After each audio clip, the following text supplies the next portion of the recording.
So guys, आज हम एक ऐसे इंसान के साथ में पॉडकास्ट लेने वाले जो कि बहुत अच्छे मेरे मित्र हैं, बहुत अच्छे मेरे दोस्त हैं और उन्होंने एडवोकेट, लॉयर ये सारी चीजों की पढ़ाई भी की हुई है और आज हाई कोर्ट में प्रैक्टिस कर रहे हैं। और आज फाइनली हमारे बीच में आ चुके हैं विशाल खेत्रे सर। कैसे आप? नमस्कार। नमस्कार सर। मतलब आज मुझे आपको सर इसलिए बोलना पड़ रहा है, आप तो मेरे दोस्त थे, लेकिन सर इसलिए बोलना पड़ रहा है क्योंकि आप वो प्लेटफॉर्म आपने अचीव किया हुआ है। तो ये सारी चीजें कैसी हुई, कुछ बताएंगे हमारे ऑडियंस को? सबसे पहले आपके पॉडकास्ट पे मुझे बुलाने के लिए मैं आपका आभारी हूँ।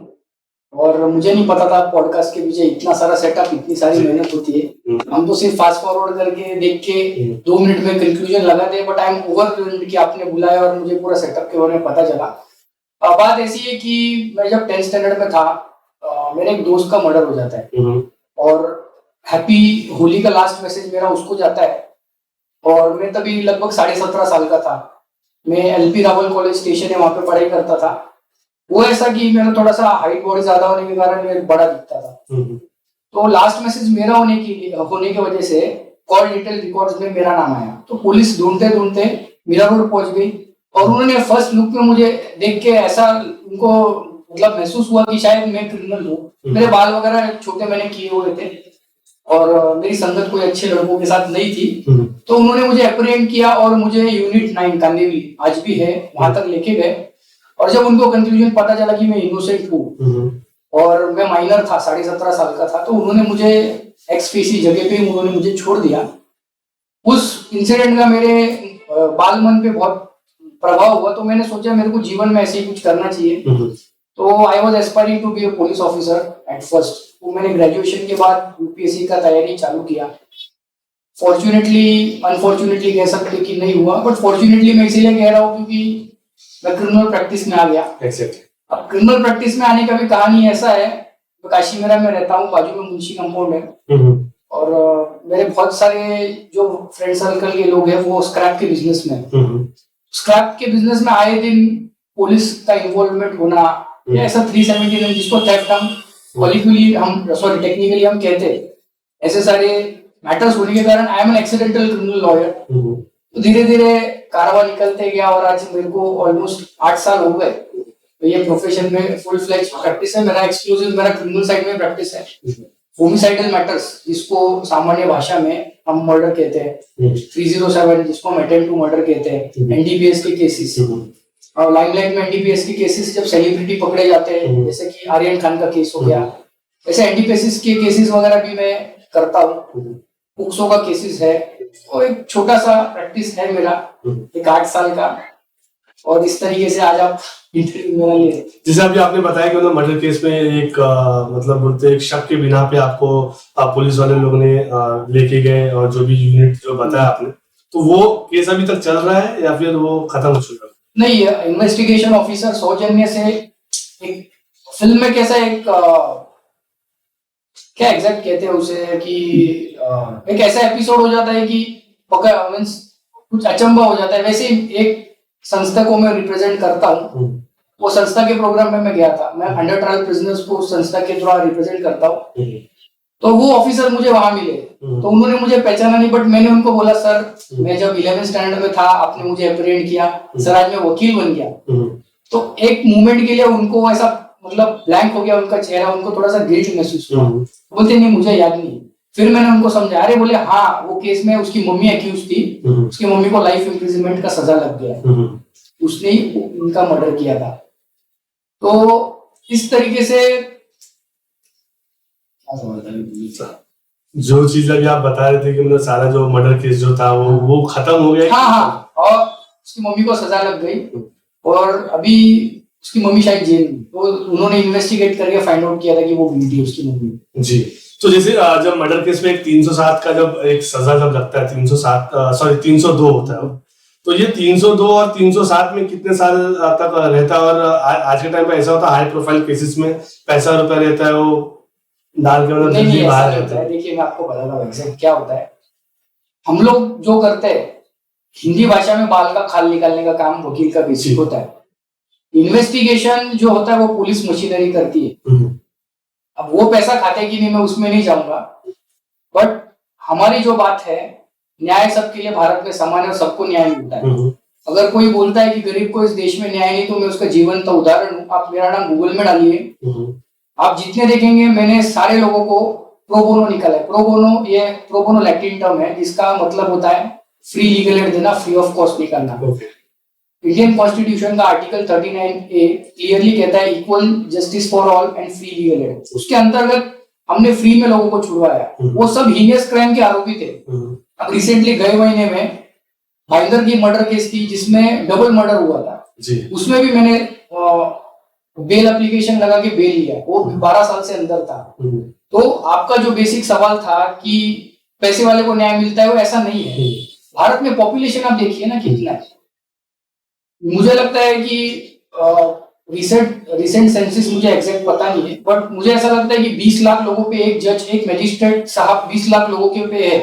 उसमें से भी हार्डली मुझे लगता है कि 1 लाख लोगों का केस होगा एक कोर्ट में। तो देश का पॉपुलेशन ओवर राइजिंग है, ओवर वैल्यू मतलब ओवर अलार्मिंग है। तो हम कैसा कह सकते हैं कि गरीबों को न्याय है उसका अमीरों को नहीं है।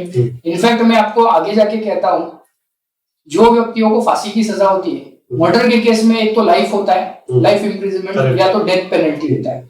जिसको डेथ पेनल्टी होता है, supreme court legal service authority उनको फ्री ऑफ कॉस्ट वकील देते हैं। वहां पे सीनियर काउंसिल अपीयर होते हैं जो खुद जज होते हैं। हमारे सीनियर थाने के जो वकील है जिनके अंदर मैं आज भी मतलब उनका शिष्य हूँ, उनको थाने के कोर्ट में 2 फांसी का सजा हुआ था। और उन्होंने जो क्रॉस एग्जामिनेशन किया था, जो क्रिमिनल प्रैक्टिस का बहुत एसेंशियल पार्ट है, उनके बेसिस पे उनके आरोपियों को रिवर्स मतलब जजमेंट देके वो एक्विट हो गए। तो उनको फ्री लीगल एड मिला था। ऐसा नहीं कि बस पैसे वाले को न्याय है। इतना है कि अगर आप कोई टॉप नॉच वकील करते हो, टॉप नॉच वकील यानी क्या, हम जो काम करते हैं वो भी वो सेम काम करते हैं, बस वो सेलिब्रिटी के वकील होते हैं। अभी मैंने हीनियस केसेस में से लोगों को बेल मतलब निकाल के दिया या फिर उनका एक्विटल करवाया, बट वो अगर लो प्रोफाइल आदमी है तो फिर मुझे लो प्रोफाइल वकील के गिनती में करेंगे क्योंकि लोगों का समझ वैसा है। बट हो सकता है हमारे केस में पुलिस को और अच्छा इन्वेस्टिगेशन करती है, क्योंकि हाई प्रोफाइल केसेस में पुलिस को प्रेशर होता है। तो हो सकता है, मैं नहीं कहता हूँ कि पूरी केसेस मतलब बायसली इन्वेस्टिगेट करते, बट लोगों का नहीं, अनवांटेड लोगों का फोन जाता होगा, इंटरवेंशन जाता होगा। जैसे आप पिछले कुछ गए साल या 2 साल पहले हाई प्रोफाइल केस में ऐसा हुआ है, बहुत अच्छे ऑफिसर है IRS डिपार्टमेंट के जो काफी फेमस है, रेवेन्यू इंटेलिजेंस यानी जो NDPS के केसेस करते हैं, बहुत नाम है उनका। उनको जबरदस्ती सस्पेंड किया क्योंकि कोई एक्स सुपरस्टार के लड़के को उन्होंने एक्यूज बनाया था। तो उसमें इंटरवेंशन हो सकता है एक बेनिफिट ऑफ डाउट के लिए, बट 90% हम जो केसेस करते हैं, हम जो लोगों को डिफेंड करते हैं, उसमें किसी का भी इंटरवेंशन नहीं होता है। तो उल्टा ओनस हमारे मतलब हम पे होता है, प्रोसिक्यूशन पे ओनस होता है, बट हमारे लिए वो चैलेंजिंग और डिफिकल्ट होता है वो सारी चीजें। तो आपका जो सवाल है बेसिकली वो लागू नहीं होता है इस पे।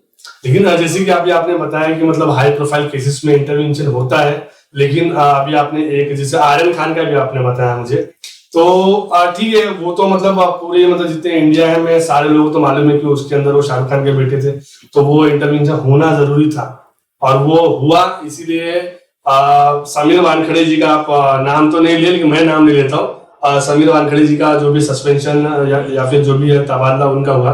लेकिन आपको ऐसा नहीं लग रहा है कि बहुत सारे जो बेगुनाह लोग हैं वो एक बार उनके ऊपर केस लगता है, उनका से इनाफ अमाउंट होता नहीं है, चाहे वो लॉयर को देने के लिए चाहे वकील को देने के लिए। हालांकि गवर्नमेंट वकील उनको दिया जाता है, लेकिन गवर्नमेंट वकील को भी ऑपोजिशन वाले मतलब एक बातचीत करके उनसे भी सब सेटलमेंट हो जाता है। उसके बारे में क्या कहेंगे? नहीं, ये तो देखो एक क्लियर एलिगेशन है। कैसा होता है ना, अभी जैसे मैं आपके पॉडकास्ट में आया, मुझे पता नहीं था कि इतना सेटअप होता है। वैसे ही वकालत का अवस्था हो गया है। क्या हो गया है कि मीडिया वालों ने, अभी I am not alleging you और ब्लेमिंग यू, बट पुलिस नेता, वकील या डॉक्टर एक खामखा बदनाम है। मतलब there are some black sheeps in the whole scenario as well. ऐसा नहीं है, बट ऐसा नहीं होता है। जैसे कि मैंने आपको बताया, बहुत अच्छे वकील भी होते हैं जो फ्री लीगल एड देते हैं। जैसे कि गवर्नमेंट ऑफ महाराष्ट्र ने इंक्लूडिंग किया, गवर्नमेंट ऑफ इंडिया ने जुडिशियरी को फंड दिया है जिसमें अच्छे क्रिमिनल प्रैक्टिशनर्स वकील है, और वो मैनेज कभी हो नहीं सकते और मैनेज होने का कोई कारण नहीं है। क्योंकि कैसा होता है, अभी सपोज मैं एग्रीव पार्टी हूँ, मैं विक्टिम हूँ, मैं अगर किसी पे XYZ FIR करता हूँ या कोई सेक्शन उसके ऊपर एप्लीकेबल होते हैं, तो police machinery free and fair investigation करती है ऑलमोस्ट।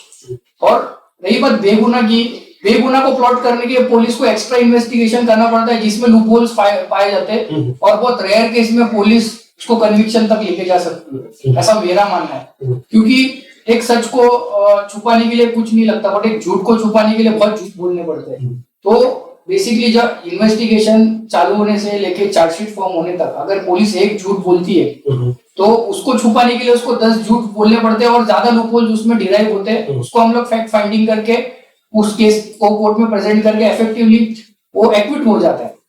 एकदम रेयर सर्कमस्टेंस में there is something called as fate, जिसको हिंदी या मराठी में प्रारब्ध कहते हैं।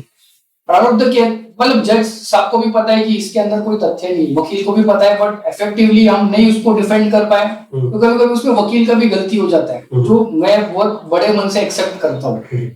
तो एक रेयर केस में मेरे को लगता है 1 to 2% सजा लगती है, बाकी ऐसा अपोजिट पार्टी से कोई मैनेज होता नहीं कभी, जहां तक कि मेरा एक्सपीरियंस और मेरा मतलब देखने। जैसे आपने सजा लगने की बात की आपने, तो एक बार जैसे किसी के ऊपर केस हो गया, मतलब जैसे कोई भी XYZ क्रिमिनल केस हुआ, क्रिमिनल ऑफेंस हो गया, तो उसको जब ट्रायल पे लेते हैं, जैसे पीसी मिला, अगर कोई भी व्यक्ति है जिनको पर एक अक्यूज्ड है, उनको पीसी मिला, तो पीसी में उसने कुछ मतलब कबूल ही नहीं किया, फिर भी एक चार्जशीट फॉर्म करके दी जाती है वहां पे, लेकिन जो एक ऑर्डर निकलता है कि इसको 1 महीना 2 महीना 3 महीना रखो। देखिए अभी बेसिकली कैसा होता है ना, वो थोड़ा सा टेक्निकल विषय में आपको एकदम सिंपल में समझाता हूँ। ट्रायल जो विषय होता है ना, वो चार्जशीट बनने के बाद चालू होता है। जैसे कि आपने पिंक मूवी में देखा होगा, वो विटनेस बॉक्स में एग्जामिन करते हैं वो लेडी को, उसको सवाल पूछते, कन्फ्रंट करते, वो ट्रायल का पार्ट होता है। That is a later stage. शुरुआत में कैसा होता है ना, 15 दिन, अभी तो नया BNS आया है, मैं जूना CRPC और IPC के हिसाब से समझाता हूँ। बेसिकली अगर कोई विक्टिम आदमी है, विक्टिम यानी कौन, ऐसा कोई एक्ट जो IPC में क्राइम करके डिफाइन किया है वो हो जाता है क्राइम, जो उसमें डिफाइंड नहीं है वो क्राइम नहीं होता है। अब जैसे कि लोग पान खा के गंदगी करते हैं, that is not crime because it is not defined under IPC in a simple factual position. तो जब कोई थेफ्ट जैसा ऑफेंस हो गया या जैसे मर्डर जैसा ऑफेंस हो गया, ये सारी चीजों में होता क्या है, पुलिस कस्टडी इसीलिए आरोपी का लेना पड़ता है क्योंकि उनको लीगल रिकवरी करना होता है। लीगल रिकवरी माने क्या, कि XYZ आरोपी was legally arrested with due process of law, he was legally detained by us, produce before the honourable magistrate.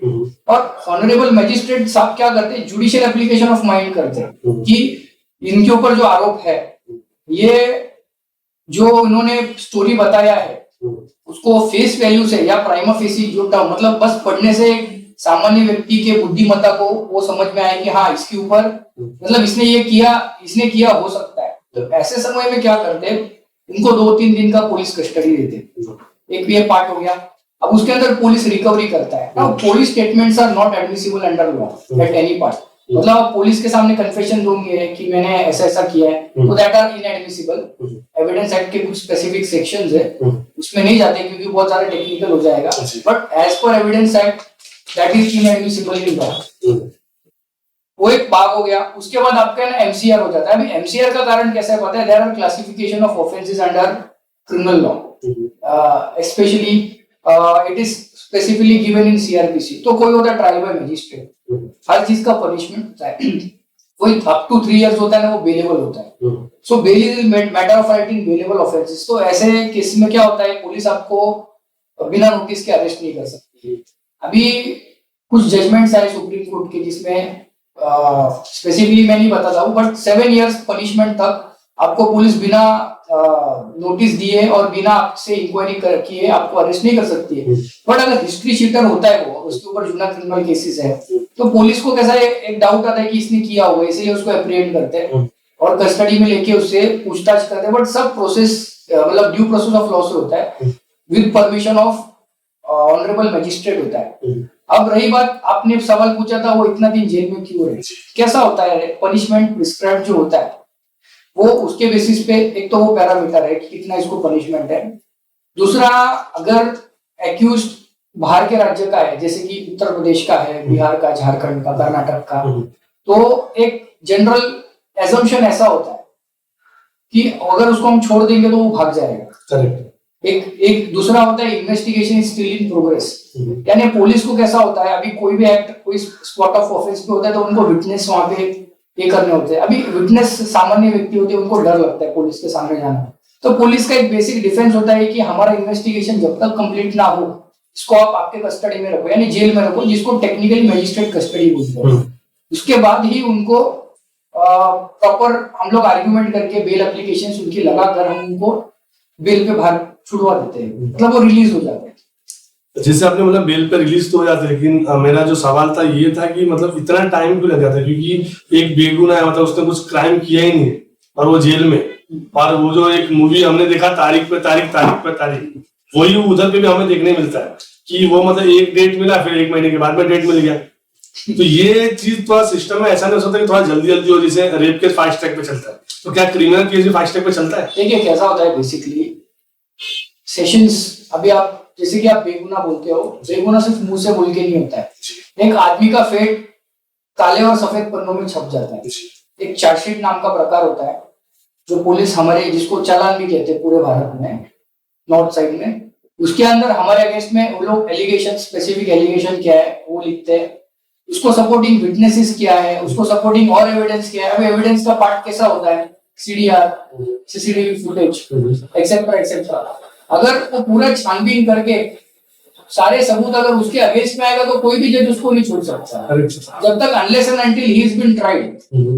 और ट्राइड यानी क्या, जब तक उसका ट्रायल पूरा कंप्लीट नहीं होता इसको कोई भी जज नहीं छोड़ सकता। रही बात तारीख पे तारीख, अंडर ट्रायल प्रिजनर्स को 15-15 दिन में कोर्ट में प्रोड्यूस करते हैं, ये शायद लोगों को पता नहीं है। लोगों को सनी देओल का डायलॉग सिर्फ याद आता है, और पेटी ऑफेंसेस जैसे होते हैं, जैसे कि रैश एंड नेग्लिजेंट ड्राइविंग हो गया, किसी ने बाइक से किसी को ठोक दिया, कोई आपके ऊपर केस करता है तो सालों साल चलता है, क्योंकि पेंडेंसी बहुत ज्यादा है। जैसे मैंने शुरुआत में कहा था कि हमारा इतना पॉपुलेशन बढ़ रहा है ड्रास्टिकली, उसके बारे में कोई सोचता नहीं है, बस सिर्फ एक तरफा क्रिटिसाइज नहीं कर सकते आप। अंडर ट्रायल प्रिजनर को 15 दिन में कोर्ट में प्रोड्यूस किया जाता है, वो लॉ ऑफ लैंड है और वो मैंडेट है और वो कंपलसरी करना पड़ता है। तो एटलीस्ट अगर उनको पर्सनली नहीं लेके आते तो फिर वीडियो कॉन्फ्रेंसिंग की सुविधा है। वीडियो कॉन्फ्रेंसिंग पे उनको मजिस्ट्रेट के सामने बुलाया जाता है, उनके चार्जेस फ्रेम किए जाते हैं, उसके बाद ट्रायल उनका चालू होता है। तो ऐसा लॉन्ग इनकार्सिरेशन कब होता है, अभी जैसे कि एनडीपीएस का केस हो गया, यूएपीए का हो गया, यूएपीए का एनडीपीएस का केस, ये it is an offence against the state. every offense being an offense under against an individual is an offense against state। But होता कैसा है कि टाइम लग जाता है, कारण क्या है, ओवर पॉपुलेशन है। तो मैंने जैसे कहा था कि जजेस की संख्या कम है, इंफ्रास्ट्रक्चर होके भी डेली राइज हो रहा है पॉपुलेशन में कहीं ना कहीं, इसीलिए हम कहते हैं कि भारत की न्यायपालिका ये थोड़ी स्लो है। न्यायपालिका अपनी जगह पे बराबर है, बट लोग ज्यादा है, हम भी क्या करें उसको। तो ये ऐसा कोई किसी को अंदर दबा के नहीं रख सकता। तो सिस्टम में इसको, जैसे आपने बोला बहुत ही कम जजेस है, तो जो बहुत ही लंबे समय से प्रैक्टिस कर रहे हैं, चाहे वो सुप्रीम कोर्ट हो, हाई कोर्ट हो, वो सिस्टम में ऐसा फेर बदलाव हो सकता है कि मतलब और भी ऑलरेडी वैसा सिस्टम है। माननीय उच्च न्यायालय और उच्च न्यायालय का सिस्टम ही है, वहां पे अक्रॉस द बार एलिवेशन होता है, यानी जो वकील बहुत अच्छा बेहतरीन परफॉर्मेंस सालों साल देते हैं और जो अच्छे चरित्र के हैं उनका वेरिफिकेशन करके, उनका इंटीग्रिटी चेक करके उनको एलिवेट करते हैं। तो वैसा सिस्टम है। और बेसिकली सेशंस कोर्ट और मैजिस्ट्रेट कोर्ट का सिस्टम में आपको एमपीएससी का एग्जाम देना पड़ता है, महाराष्ट्र पब्लिक सर्विस कमीशन का जुडिशियल एग्जाम होता है वो। उसके बाद ड्यू प्रोसेस ऑफ लॉ से बाकायदा उनका इंटरव्यू लेके उनको उस पोस्ट पे बिठाया जाता है। बात बस यही है कि हमको ये चित्र सिर्फ मुंबई जैसे सिटीज में दिखने मिलता है। आप अगर टायर 2 टायर 3 सिटीज में जाओगे ना तो वहां पे एक्सपीडिशियस, उधर न्याय बराबर सबको मिल रहा है। मुंबई में समस्या ऐसा है कि ओवरलोडेड पॉपुलेशन है, दिल्ली का भी वही समस्या है। बाकी ऐसा मुझे नहीं लगता कि आपका जो एसर्शन है, मतलब आपका एसर्शन ये तो सामान्य लोगों के सवाल पूछ रहे हो, तो मुझे ऐसा लगता है, लोगों को लगता है कि न्याय मिलता नहीं, तो एक बार गांव खेड़े के केसेस में मेरे को लगता है एक बार जाके विजिट करना चाहिए। मैक्सिमम 3 साल में पूरा केस कंप्लीट हो जाता है। यहाँ पे तो कई केसेस 10-10, 15-15 साल से चल रहे हैं, उसका कुछ है ही नहीं, मतलब ना पैर है ना हाथ है उसका, वो चलने दो, चल ही रहे। ऐसा नहीं है, देखिए सब चीज का सारा चीज होता है।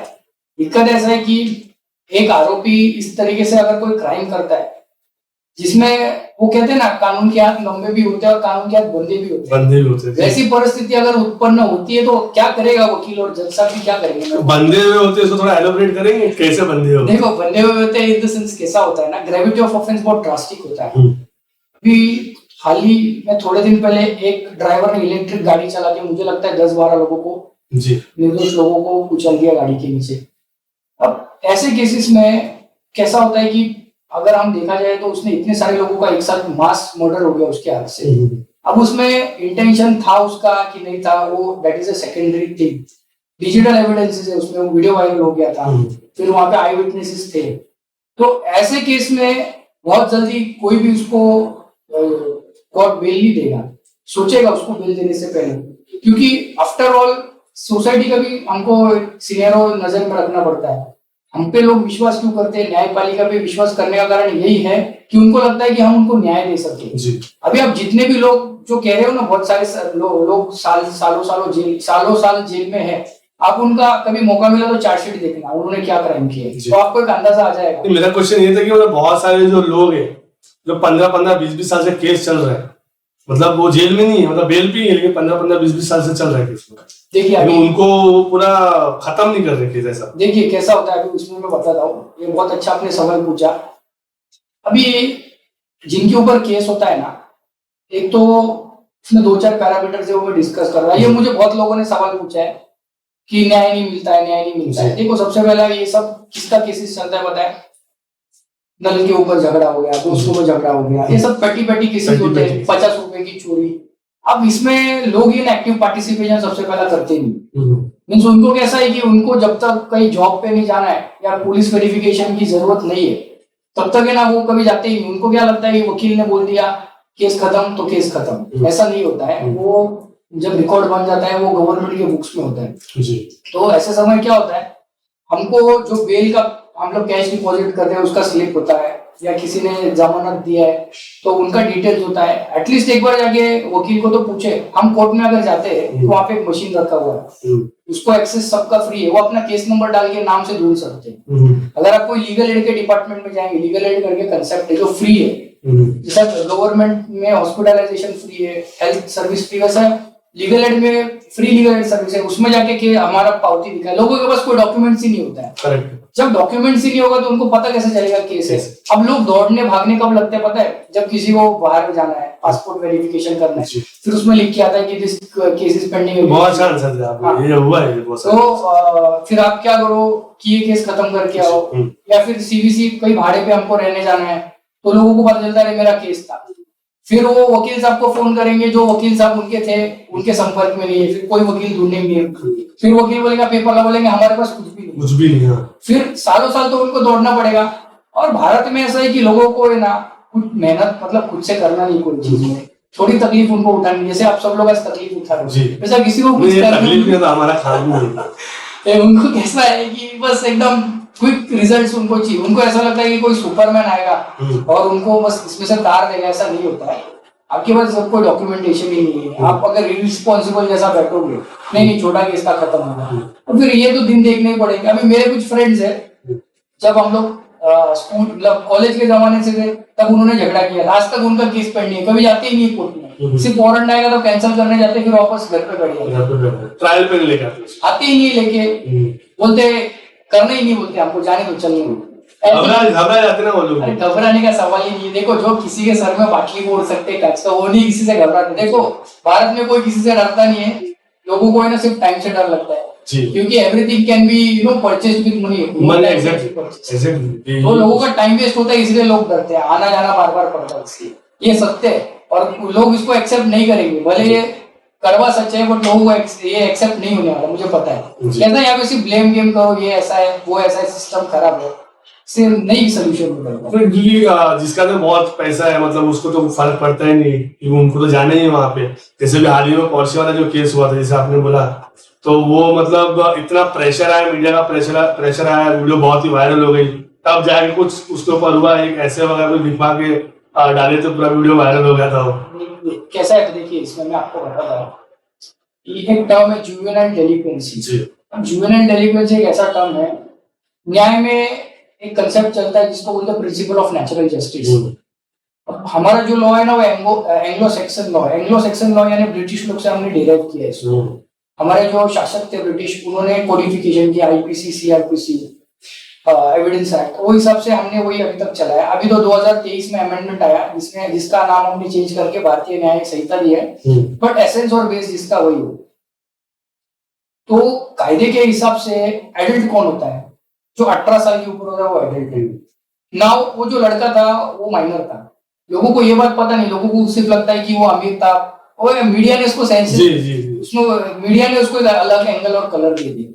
कोर्ट कचहरी सबको समान ही देखता है। अगर कोई गरीब के लड़के ने ठोका होता तो उसको भी ऐसे ही लिखवाते थे, उसको नहीं मतलब तुरंत छोड़ देते थे। आपको नहीं लग रहा कि मैं ठोकने के बाद में सिर्फ ऐसे लिखवाया सामने आदमी? नहीं, मैं उस पे ही आ रहा हूँ ना। वो जो लड़का था वो माइनर था जी, उस समय वो माइनर था, यानी वो 18 साल उसने कंप्लीट नहीं किया हुआ था।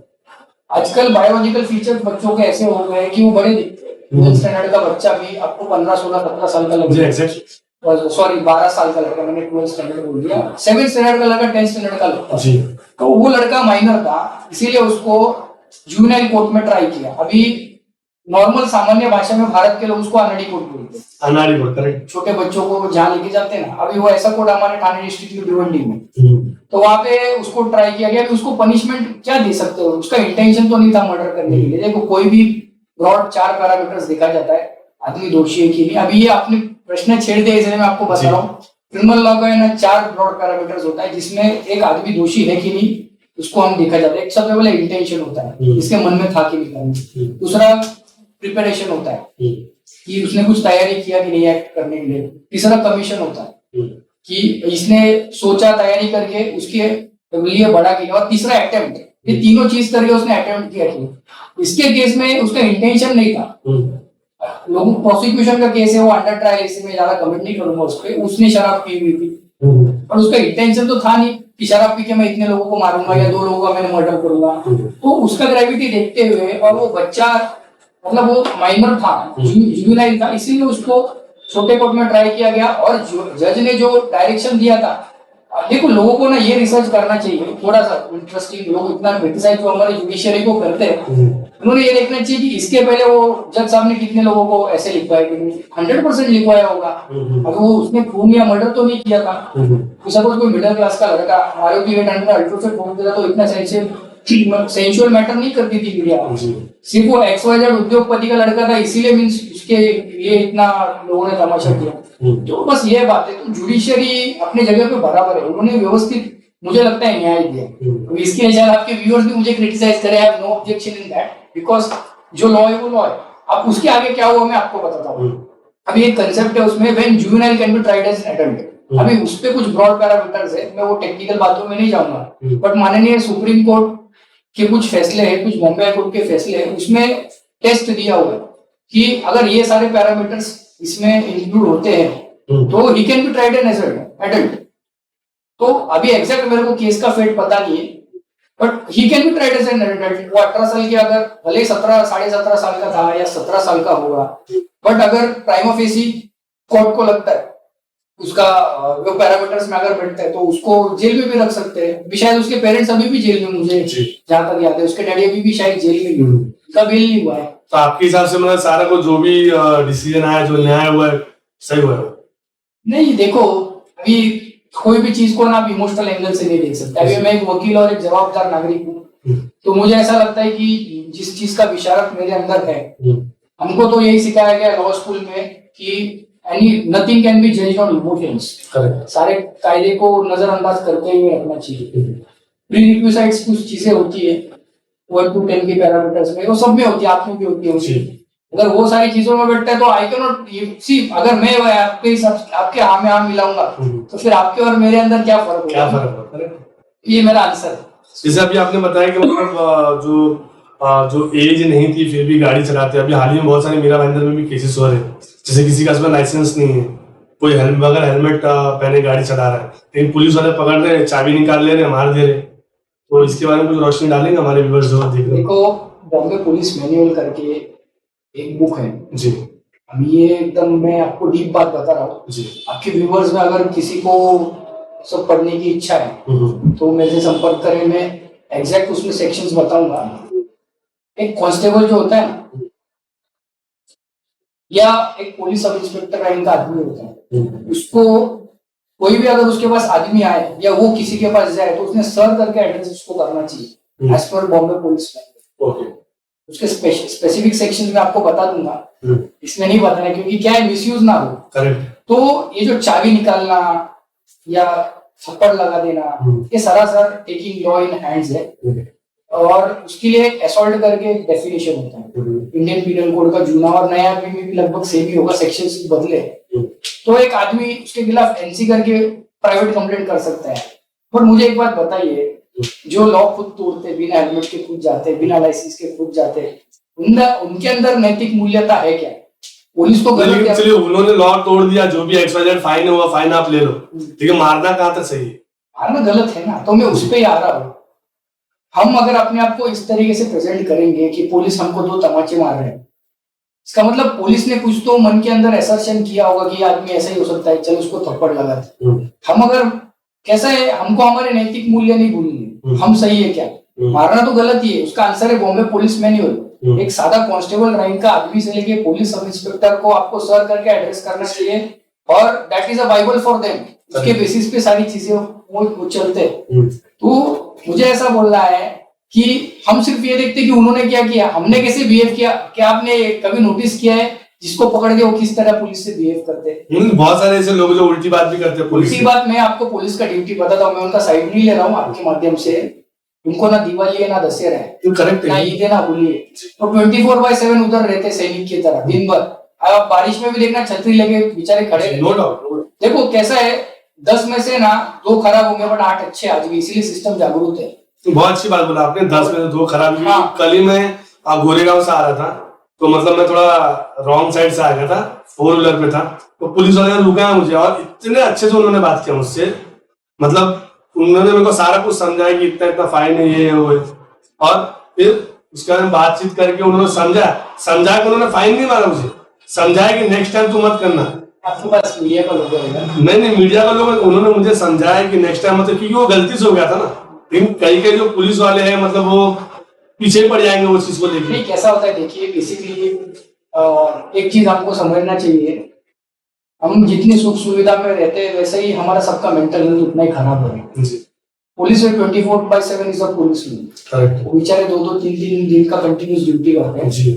ये मुझे एक्सपीरियंस कब हुआ, कोई क्लाइंट हमको लेके जाता है पुलिस स्टेशन, तब हम देखते हैं क्या पुलिस कोर्ट में आते हैं तो बेचारे बैठ के सोते हैं। उसके पीछे कारण जब हम जानते हैं तो ऐसा है कि वो बेचारे डबल ड्यूटी करते हैं, फिर भी कोर्ट में अटेंड करने के लिए आते हैं। हाई कोर्ट का जुरिस्डिक्शन सोलापुर तक है, कोल्हापुर तक है, तो कोल्हापुर से 8 घंटे का सफर तय करके हाईकोर्ट में मुंबई में आते हैं, मतलब अगेंस्ट, मतलब बेल ना हो हमारे अगेंस्ट में। तो सिंपैथी तो इनके लिए भी थोड़ी बहुत बनती है, और लोगों ने भी बहुत मतलब मैनर्स के साथ, कर्टेसी के साथ उनके साथ बिहेव करना चाहिए। मुझे नहीं लगता कोई आदमी अगर शांत स्वभाव से, अगर उनसे प्रेम से एड्रेस करें, जैसे आपका ही मतलब आपने इंसिडेंट बताया, तो वो मारेंगे नहीं, उल्टा बात करेंगे तो तुम लॉ तोड़ोगे, उल्टा बात करोगे तो what are you expecting from them? ना, तो मॉरल डिसेंसी हमारे अंदर भी होना चाहिए, ऐसा मुझे लगता है। बट जो आपका मूल सवाल है, मारना गलत है, चाबी खींचना गलत है, वो चाबी निकाल के वो बोलते हैं ना स्टाइल में, चल पूरे ऐसा वो कसा का है, वो भी गलत है ना। बट फिर अगर हम अच्छे हो गए तो हम उनको जवाब दे सकते हैं। तो एज अ लॉयर, मतलब एक ऐसी क्या चीज जो ऑडियंस उनको आप बताना चाहेंगे, जब चाबी अगर कोई पुलिस वाला निकालता है या फिर आपको मारता है, आपने अच्छे से बात किया फिर भी, देखो तो क्या करना चाहिए वो पॉइंट ऑफ टाइम पे? देखो, बॉम्बे हाई कोर्ट का एक जजमेंट है, मैं आपको बाद में शेयर कर दूंगा आपके ऑडियंस के लिए। उसमें ना आप ड्यूटी पे पुलिस ऑफिसर का रिकॉर्डिंग कर सकते हो जी, क्योंकि वो it is not in contravention of any law.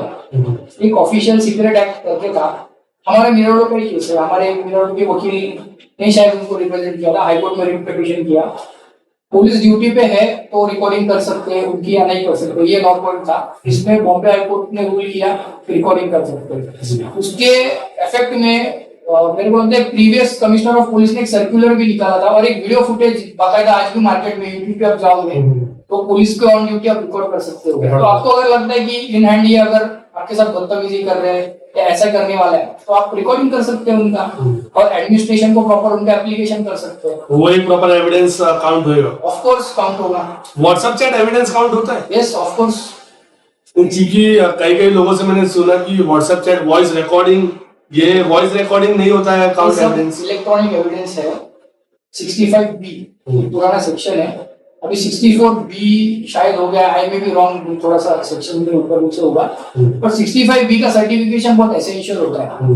जैसे कि साइबर ट्रेंड पीपल होते हैं जो कोर्ट में आके डिपोज भी करते हैं, मतलब वो विटनेस भी बन सकते हैं। अभी व्हाट्सएप वॉइस रिकॉर्डिंग ज्यादा करके मैट्रिमोनियल केसेस की यूज होता है, जिनकी वाइफ या हस्बैंड एडल्टरस होते हैं, इसका एक्स्ट्रा मैरिटल अफेयर होता है, तो ऐसे केस में उनके पास एविडेंस वही हो सकता है। दूसरा तो आई विटनेस को कोई इंटरेस्ट लेगा नहीं पर्सनल मैटर, तो एडमिसिबल होते हैं, बट प्रॉपर प्रोसीजर चाहिए उसका। जी, जैसे अभी आपने एक्स्ट्रा मैरिटल अफेयर्स की बात की, तो ऐसे सारे केसेस भी आपके अंदर बहुत सारे आते होंगे, और ये जो जनरेशन है बहुत हाइट पे चल रहा है सारी चीज।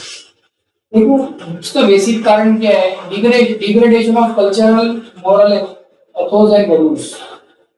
हम कैसे हो रहे हैं पता है, हमारा माँ बाप के और हमारे बीच में इतना गैप हो गया है कि उसको ढूंढ के निकालने के लिए मुझे लगता है अगले 25 या 20 साल लगेंगे। हास्यास्पद बात है बट बहुत सीरियस बात है।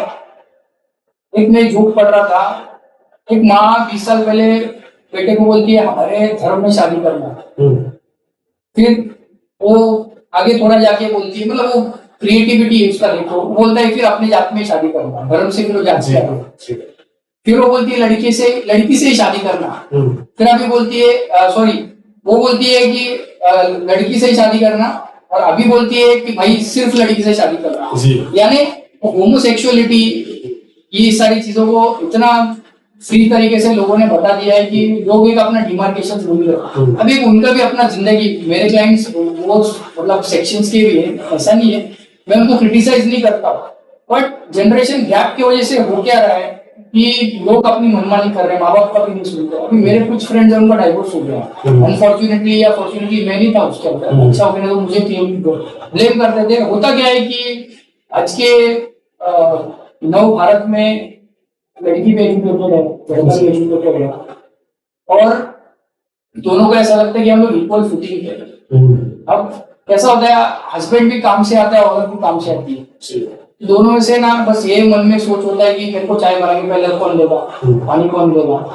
अब लव मैरिज जब करते हैं वो लोग, लव मैरिज करते समय पूरा समाज का विरोध करते हैं, है ना, गुलाबी दुनिया होती है, 4 दिन का प्यार होता है, शादी तो कर लेते हैं, माँ बाप नाराज हो जाते हैं, दोनों के पेरेंट्स समाज को तो मतलब इन्वॉल्व करते नहीं।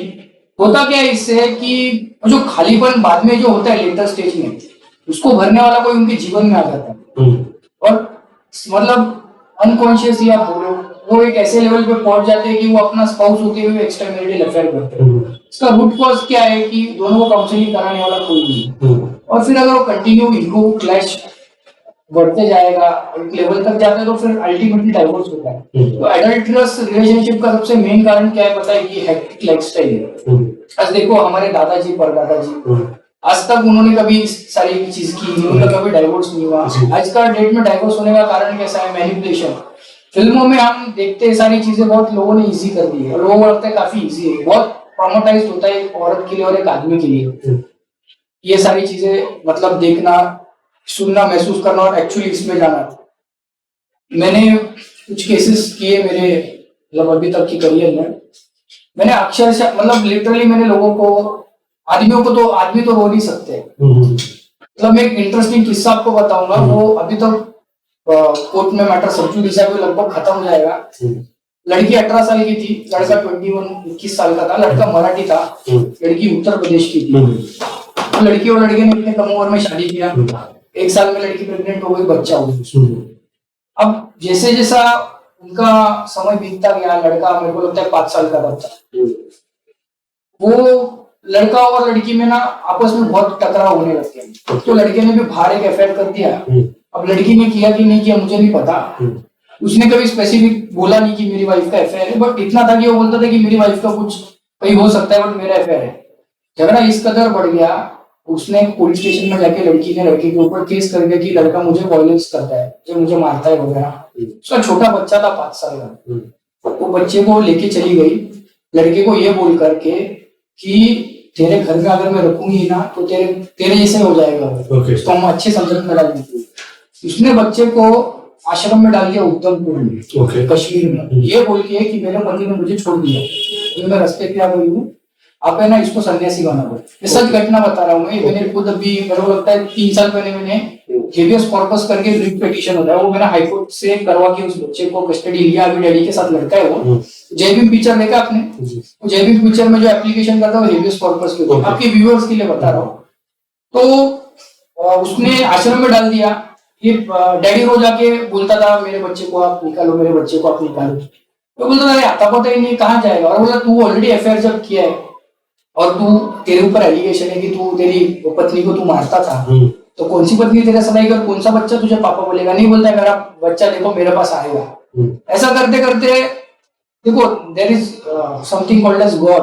भगवान की दया से एक ना यूट्यूब पे वीडियो आता है, इसमें उसका बच्चा है ना वो सन्यासी के वेशभूषा में, टाल ज्यादा मराठी अपन बोलते हो, हिंदी में पता नहीं क्या बोलते हैं उसको, तो वो बजाते हुए एकदम उदास चेहरा करके उसने मेरे को वीडियो दिखाया, बोला ये मेरा बच्चा है सर। ओके। तो मैं बोला कि ये किधर है? तो उसने फिर लिंक वगैरह निकाला, तो हमने रिसर्च किया, पता चला ये उधमपुर के आश्रम में। तो हमने एक लेटर उसको इशू किया कि ये तो बायोलॉजिकल बच्चा है, इसके डैडी के बिना कंसेंट के आपने रखा कैसे? उन्होंने हमको फोन पे बोला कि इसकी पत्नी को तो इसने छोड़ दिया रास्ते पे, तो हम अच्छा ही काम कर रहे, उसको पढ़ा रहे लिखा रहे और उसको साधु बना रहे। तो वो बोला नहीं ऐसा नहीं चलेगा। हमने वापस एप्लीकेशन किया तो वो बोलते कि नहीं आप कोर्ट में से ऑर्डर लाओ तो हम जाएंगे। वो जो इंस्टीट्यूशन है ना बहुत प्रेस्टिजियस इंस्टीट्यूशन है, मैं उसका नाम नहीं लूंगा कि उन्होंने बहुत अच्छा काम किया है। हमारे अपोजिशन या हमारे क्लाइंट की गलती की वजह से हम क्यों उनको बदनाम करें? हमने हाईकोर्ट में रिट पिटीशन किया। रिट पिटीशन करते हुए यहाँ से पुलिस का टीम निकला, प्लेन से गया, वो बच्चे को लेके आया। बच्चा छोटा सा था। कोर्ट में इन चेंबर मैटर चलता है क्योंकि बहुत सेंसिटिव मैटर है। वो बच्चे को लेके आया, वो बच्चे का चोटी इतना लंबा शिका, धोती कुर्ते में लड़का, उसको बस यही पूछा तू कहाँ जाएगा बेटा? पापा के पास जाएगा, मम्मी के पास जाएगा। उसमें उसकी मम्मी भी आई थी, हमारा भी क्लाइंट था। तो उसने पापा को एक बार देखा, पापा के साथ पूरा परिवार है, मम्मी उसकी अकेली, बोला पापा के साथ जाऊंगा। आज भी पापा के साथ है। तो माननीय जज साहिबा ने उनको पूछा कि सब ठीक है, तूने बच्चे को आश्रम में क्यों डाला? उसका आंसर नहीं दे पाया। उसका आंसर ये था ego clash. Ego clash, correct. उसको बस ये दिखाना था कि तेरे साथ, मतलब लेडीज क्या करती है ना, ये जिनके ऊपर केस चल रहा है ना, जो इस चीज के शिकार है 498 है या डोमेस्टिक वायलेंस के, उनको ये चीज सच में मतलब हृदय स्पर्शी चीज है। औरत क्या करती है ना, बच्चे को टूल बनाती है, मतलब एक बदला लेने का एक उसको शस्त्र बनाती है। एक्सेस नहीं देना, बच्चे से बात नहीं कराना, तो आदमी अंदर ही अंदर टूट जाता है। औरत तो रोके इजहार करती है, आदमी कहाँ जाए? तो ये क्लासिकल केस है। मूल सवाल था तुम्हारा extra marital affair. Extra marital affair का कारण यही है कि उनको समझने समझने वाला कोई बचता नहीं है, क्योंकि वो लोग अभी ऐसा नहीं कि जो नॉर्मल शादियां होती है, फैमिली ओरिएंटेड मैरिज में एक्स्ट्रा मैरिटल अफेयर होता है, बट उसमें कैसा है ना, डाइवोर्स का बहुत कम चांसेस होता है। उसमें कैसा होता है कि इंटरवेंशन के लिए लड़की के माँ बाप आते हैं, लड़के के माँ बाप आते हैं, समाज आता है, 4 लोगों के बीच में शादी हुआ होता है, तो सब लोग आते हैं। इसमें कोई आता ही नहीं, स्कोप ही नहीं बचा है। इसलिए आप देखोगे कि कुछ लोग इतने सेंसिटिव होते हैं, सुसाइड कर लेते हैं। अभी रिसेंटली कांदिवली में एक शायद एयर होस्टेस, उसकी वाइफ थी, वो टाटा कंपनी में शायद अच्छे पोस्ट पे मैनेजर व्यक्ति थे, उन्होंने सुसाइड कर लिया गर्लफ्रेंड का वीडियो देख के। और वो एक्स गर्लफ्रेंड, मतलब वो उसका एक्स बॉयफ्रेंड था, वो नहीं था। तो ये सारी चीजें, तो इसका सोल्यूशन कैसा है कि हमको मैरिज काउंसलर के पास जाना चाहिए, जिसमें देखो सामान्य भाषा में मैंने एक हिंदी में कई कोट पढ़ा था, शादी यानी तुम मेरी पीठ खुजाओ, मैं तुम्हारी पीठ खुजाऊं, जिंदगी भर एक दूसरे की गलतियां को कॉर्नर करो।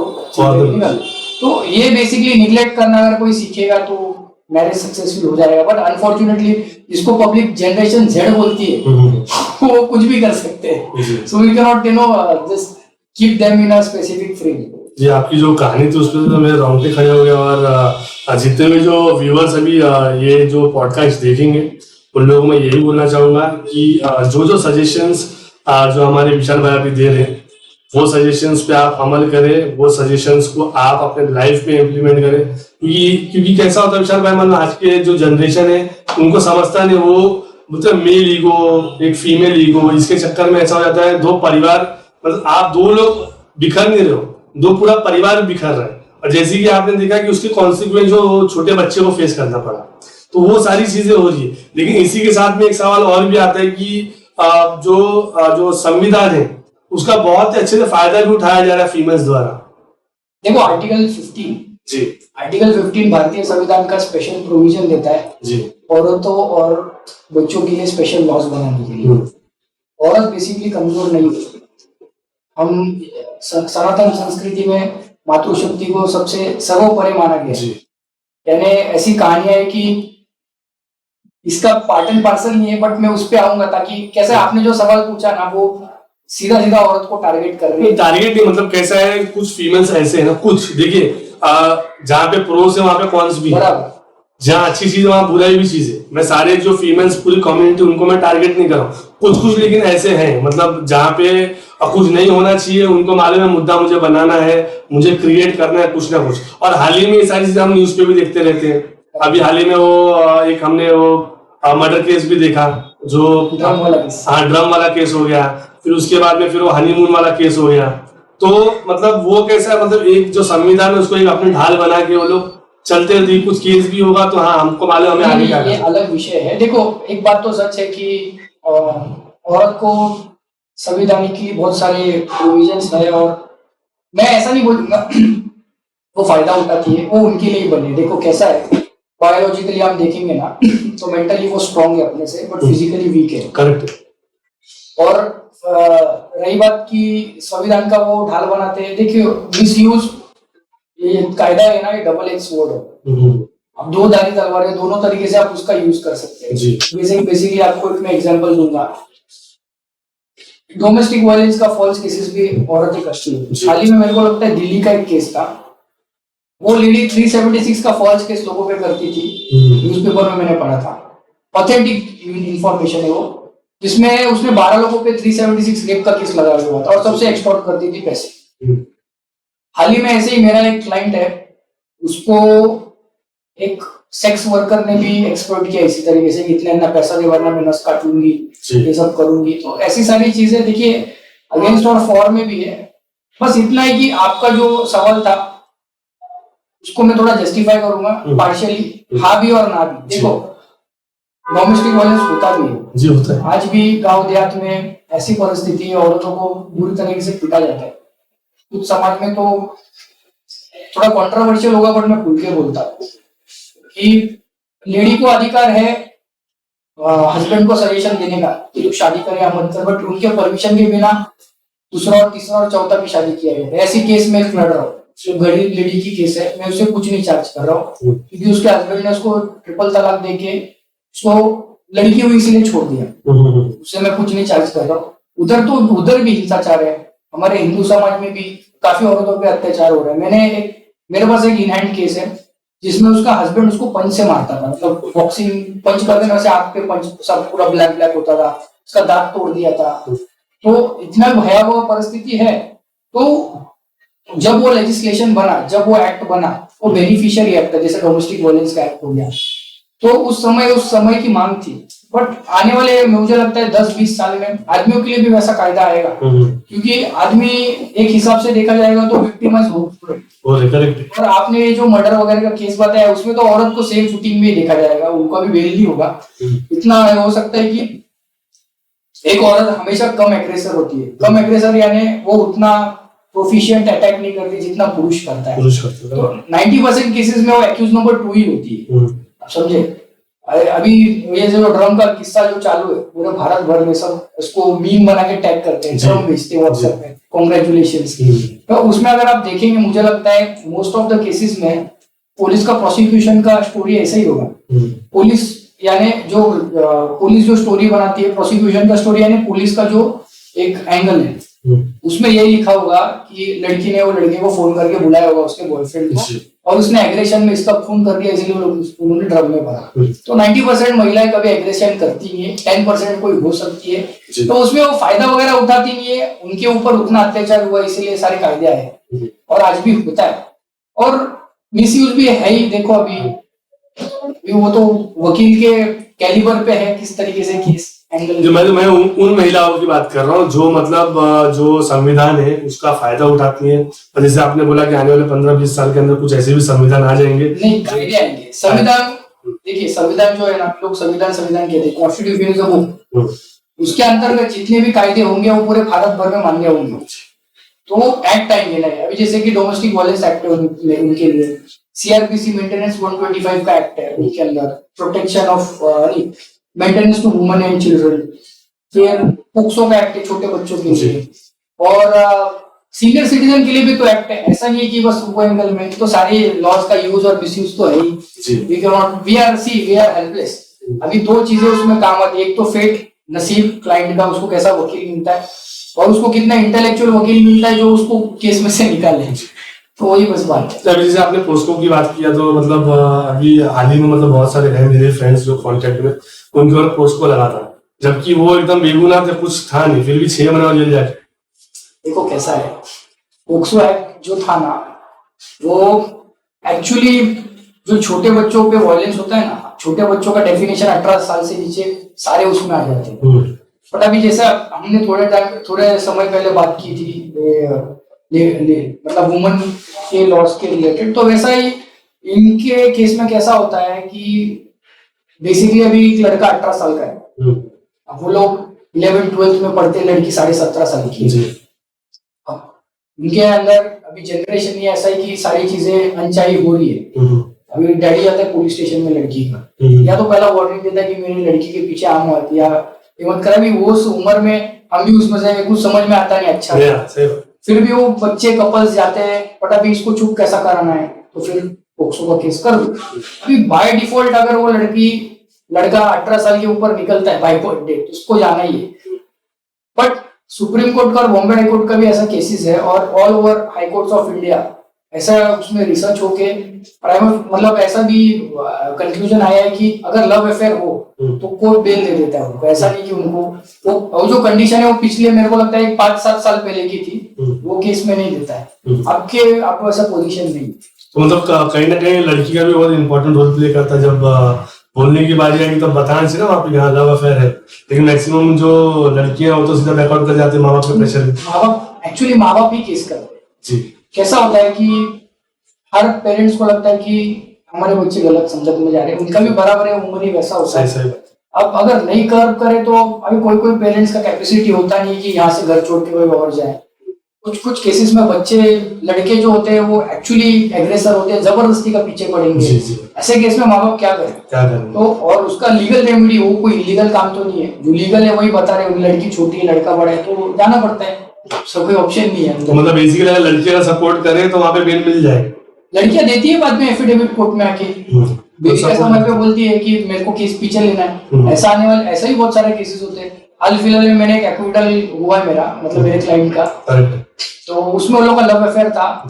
वो इंसिडेंट ऐसा था कि वो अलग जात का था और वो लड़की अलग जात की थी, तो वो दोनों उत्तर प्रदेश के थे, पापा को मान्य नहीं था उसके, तो उसने उसका हाथ सिर्फ पकड़ा था रास्ते में, तो उसके डैडी ने ऐसा केस उसको प्रेशर में लाके ये बुलवा दिया पुलिस के सामने कि मेरे को रिक्शा में जबरदस्ती बिठा रहा था। तो ट्रायल चला, ट्रायल में डिपोजिशन आई विटनेस भी था उसके अंदर, उसमें डिस्प्रूव हो गया केस, प्रोसिक्यूशन भी प्रूव कर पाया कि इसने ऐसा हाथ पकड़ा था। सिर्फ वो बड़ा था और वो लड़की 17.5 साल की नहीं, 20 दिन कम थी 18 साल को, इसीलिए वो लड़की के ऊपर केस था, चला काफी दिन तक चला। तो बोलने का तात्पर्य ऐसा है कि शुरुआत में गुस्से में सब लोग करते हैं केस, ज्यादा करके स्लम्स में प्रॉब्लम है और हाई प्रोफाइल सोसाइटी में प्रॉब्लम है। जो मीडियम क्लास के लोग है, जिसमें से मैं भी खुद आता हूँ, उनको कहाँ समय ये सब करने के लिए। तो है मिसयूज भी है और यूज भी है, जैसे कि छोटे छोटे बच्चों के साथ ये जो जिस तरीके से गलत काम होता है, they should be tried and they should be behind the bars. मतलब मैंने भी ऐसे बहुत सारे केसेस सुने, छोटे छोटे बच्चों के साथ मतलब गलत काम नहीं कर सकते हैं, तो उसके लिए वो बराबर प्रोविजन है, ऐसा कोई उसमें प्रॉब्लम मुझे नहीं। जी, अभी हाल ही में 326A और 326B इसका कुछ बताएंगे क्या एग्जैक्टली है? वो तो जूना आईपीसी का सेक्शन है। 326A is basically definition of acid attack, और 326B में उसका नहीं, 326A में भी उसका पनिशमेंट प्रिस्क्राइब किया है। 326B में I think, I am not sure, मुझे पढ़ना पड़ेगा, उसका ग्रेविटी शायद कम ज्यादा हो तो उसमें पनिशमेंट शायद 5 इयर्स का, इसमें 10 इयर्स अप टू लाइफ किया है। अब वो भी एक तरफा लव अफेयर की बात है। अभी हम अभी थोड़े समय पहले बोल रहे थे ना कि औरतें बहुत मिसयूज करती है। अभी इस पे औरतों को त्रास कौन दे रहा है? मेल। जब वो लड़की मना कर रही है, भाई मत कर मुझसे, करेक्ट है, मेरे पीछे, तो जबरदस्ती उसके पीछे पड़ना और उसको मतलब प्यार के लिए मनाना और फिर उस पे एसिड फेंकना, ये कौन सी मनुष्यता है? जी जी। जैसे अभी ये तो क्रिमिनल केसेस की बात होगी, लेकिन कभी कभी ऐसा होता है हाई प्रोफाइल केसेस में हम देखते हैं कि जो बड़े लोग होते हैं वो कोर्ट भी नहीं जाते, एंटीसिपेटरी बेल ले लेते हैं, इंटरिम ले लेते हैं। इसके बारे में कुछ बताइए हमारे। वो एंटीसिपेटरी बेल एक ऐसा प्रोविजन है, उसका बेसिकली हिस्ट्री ऐसा है, 1950 इमरजेंसी लगने के कुछ सालों के बाद पॉलिटिशियंस जो है ना अपने ओपोनेंट्स को झूठे केसेस में फंसा दे रहे, जो आज भी चालू है। ऐसा नहीं, वो उनका अलग विषय होता है वो। तो एंटीसिपेटरी बेल का कंसेप्ट मैं आपको समझाता हूँ। Anticipation against arrest is anticipatory bail. अब एंटीसिपेशन अगेंस्ट अरेस्ट यानी क्या कि सर मैं बेगुनाह हूँ, ये लोग मुझे झूठे केस में फंसा सकते हैं, इसीलिए आप मेरे को एंटीसिपेटरी बेल ग्रांट करो। अब उसमें कुछ पैरामीटर्स देखे जाते हैं।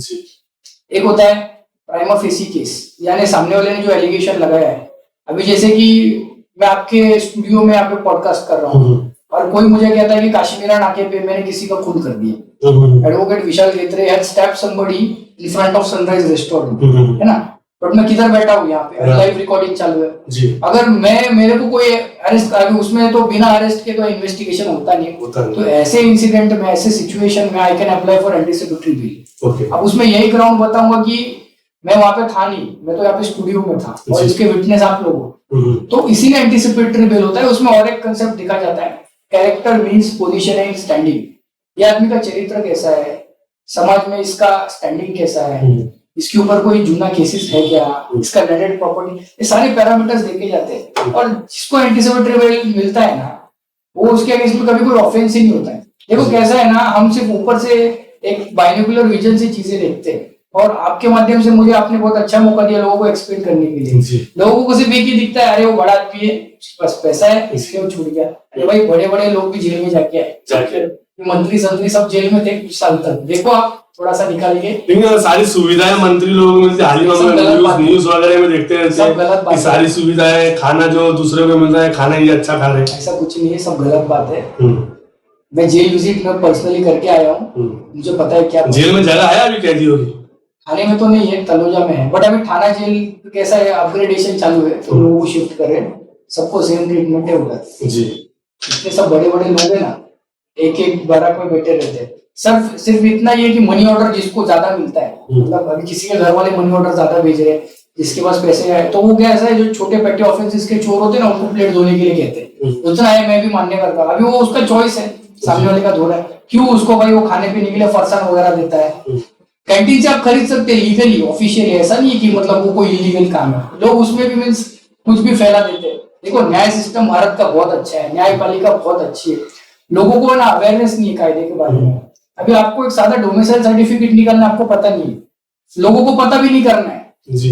लोग क्या करेंगे, एजेंट को ढूंढेंगे और बोलेंगे कि यार भाई मेरा काम कर दे। अभी उसको मेरे को लगता है उसका 50 रुपए में, अगर 50-100 रुपए में डोमिसाइल बन जाता है, तो वो 1000 रुपए लेगा, तो तुम 1000 क्यों देगा? 5000 रुपए लेते डोमिसाइल। अरे तो तुम थोड़ा जाके रिसर्च करो ना, क्या करना ही नहीं है लोगों को, सब बैठे बैठे जगह पे चाहिए और फिर क्रिटिसाइज भी करना है, तो कैसा चलेगा? सब दोनों तरफ नहीं चल सकता। लेकिन जेल में ऐसा है कि जैसे तो 10 रुपए की चीज 100 रुपए में मिलती है, 100 रुपए की चीज 1000 रुपए में मिलती है। देखो एक कंसेप्ट है रिफॉर्मेशन का, आप आदमी को लॉजिकली आप सोचोगे तो जेल में क्यों डालते लोगों को? सुधरने के लिए।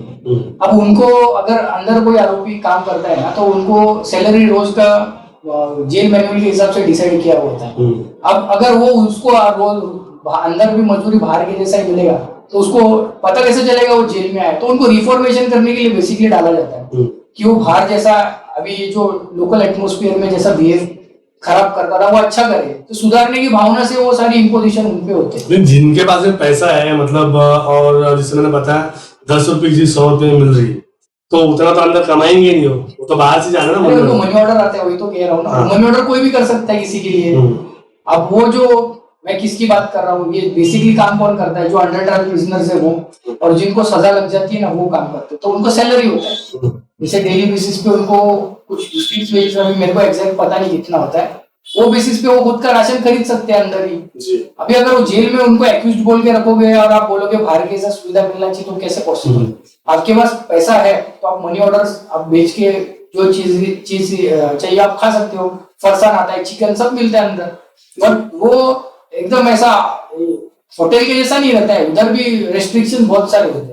एक बैरक में मतलब कितने कैदी होते हैं? मैं अभी हाल ही में मिला था 2-3 लोगों से, तो मुझे मालूम पड़ा कि ये जो जितना बड़ा अपना टाइल्स होता है वो टाइल्स पे सोते हैं लोग। आप तो विजिट किए पर्सनली? बहुत बहुत अच्छा रिसर्च किया है। कैसा है, बराबर बात है। मुझे एग्जैक्ट फिगर पता नहीं, मैं भूल गया। देखो कितने बैरक में लोगों को रखना चाहिए, बट ये खाने की समस्या है। टाइल्स वाली बात सही है कि टाइल्स पे ऐसा करके सोते हो, सही हो? अरे जगह ही नहीं तो कैसे सो मुझे इतना, मतलब एक बैरक में कम से कम मुझे लगता है 50-60 कैदी को लोग सुलाते हैं, तो जगह कम कम करके एक आंग पे ही सोना पड़ता रहेगा। तो वो सच बात है, उसमें कोई दो राय नहीं है। तो जैसे एक इम्पोर्टेंट रोल ये भी प्ले करता है कि एक मेल नीड्स है, और जो कैदी अंदर रह रहे। अभी हाल ही में एक पॉडकास्ट देख रहा था, तो वो पॉडकास्ट में भी ये बताया गया था जो मेल नीड्स है वो मेल से ही फुलफिल करते हैं अंदर। नहीं देखो, ये अफवाह है। ये तो मैंने एग्जैक्ट सवाल जेल के अथॉरिटी से पूछा था, और ऐसा नहीं कि मैंने कंफर्म नहीं किया था। मैं क्यों आपको 100% मतलब दिल से बोल रहा हूँ, मतलब ये क्यों सच है, ये अथॉरिटी से बोल रहा हूँ आपको। मैं खुद जेल विजिट करता हूँ। अभी हाल फिलहाल में मैं 6 महीने से ले गया अंदर में, बाकायदा विजिट करता हूँ, आरोपी से संभाषण करता हूँ, कॉन्वर्सेशन मेरा होता है। ये अक्सर गलत बात है, ऐसा कुछ नहीं होता है। उधर 24/7 है ना, सर्विलेंस रहता है।